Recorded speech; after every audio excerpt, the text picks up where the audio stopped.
Hey, what's up guys? Welcome back to the channel. So today we're gonna talk about something that most people have no idea about, but it affects all of us, especially if you live in America or any country that's becoming more surveillance heavy.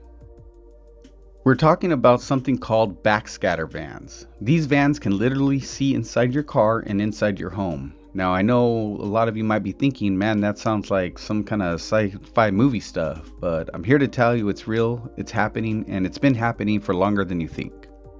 So backscatter X-ray technology was actually developed a long time ago. The first experiments with it started back in the 1990s, but it really started picking up steam in the early 2000s, especially after 9/11. You see, after 9/11, the US government started ramping up security big time. They passed all these new laws, surveillance programs, and tools that gave agencies more power to watch, listen, and track people. That's when backscatter vans started hitting the streets.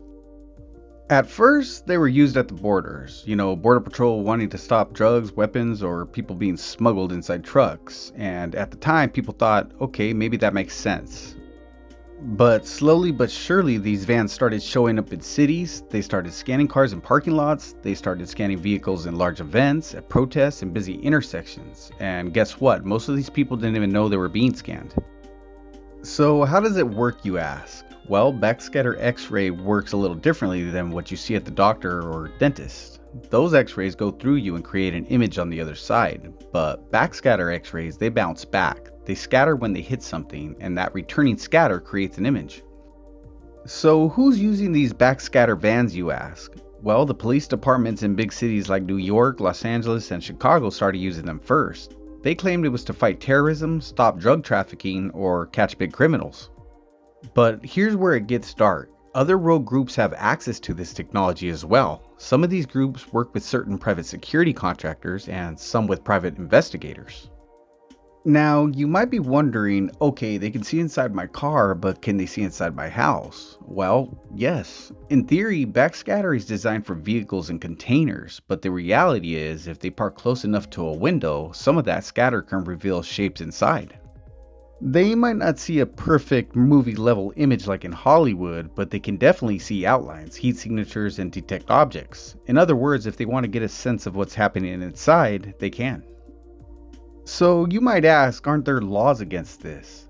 Don't they need a warrant? Well, in theory, yes. The Fourth Amendment is supposed to protect us from unreasonable searches, but what they do is they call these public safety inspections or passive scans, and because they're not physically entering your property, they claim they don't need a warrant. That's how they get around it, through loopholes. The local police agencies here in the U.S. are turning into small military forces, from armed tank-like vehicles to military-grade pepper spray, all being used on civilians. Tonight we have yet another example. It's called the American Science and Engineering's Z backscatter vans. They should have just called it an X-ray van that spies on you. Listen to this. Another interested party in this are bomb squads and state police, as well as explosive ordnance disposal teams, because you can use the system remotely and you can scan vehicles in it.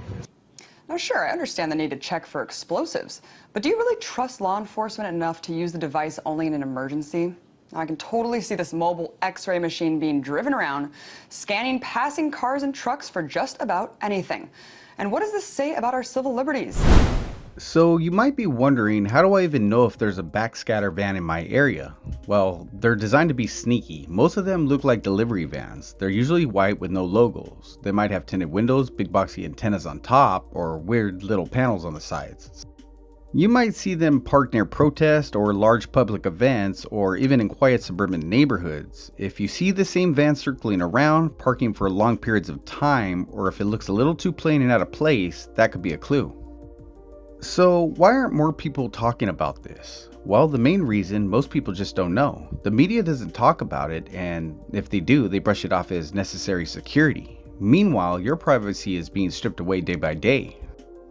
Most people would call you crazy for even mentioning this stuff. They'll say, oh man, you're just paranoid. But guess what? The technology exists, the vans exist, and there are patents, company contracts, and government purchase orders to prove it.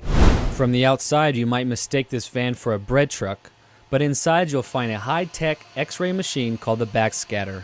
Explosives, contraband, drugs, When the x-rays hit this organic material, it bounces back to the truck. Causes very little damage, if any, to cells in the human. So it's a very safe way to look for threats without hurting anyone. Hey, what we're doing is a drive-by scan, and we're scanning the vehicles that are parked stationary. This might be utilized in say a situation downtown. A fellow wants to put something bad in a vehicle and hurt a lot of people. So where is this happening, you ask? Well, it started in big cities first, places like New York, LA, San Francisco, and DC, but now it's in every town and border city. You don't need a big budget when these vans get cheaper and private groups can get their hands on them. Now, some of you might be thinking, what do I do? Just give up my privacy forever? No, you gotta stay aware. That's step one. Start paying attention to vehicles in your neighborhood, and if you can, start documenting suspicious activity. Take pictures, write down license plates, and most importantly, talk about it. The more people who know, the harder it is for them to keep this in the shadows.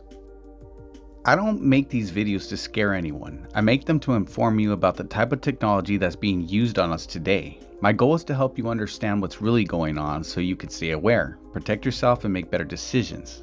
Knowledge is power, and once you know the truth, they can't control you as easily. Don't let these people make you feel like a prisoner in your own life. Stand strong, stay confident, and stay connected with people who see what's really going on. Remember, they want you isolated, they want you scared. But the second you start talking to your neighbors, your friends, and your family, the fear starts to fade. We gotta stay strong, we gotta stay informed, and we gotta watch each other's backs. Alrighty guys, if you learned something new with this video, share it with someone you trust. Alrighty guys, stay blessed out there. Take care.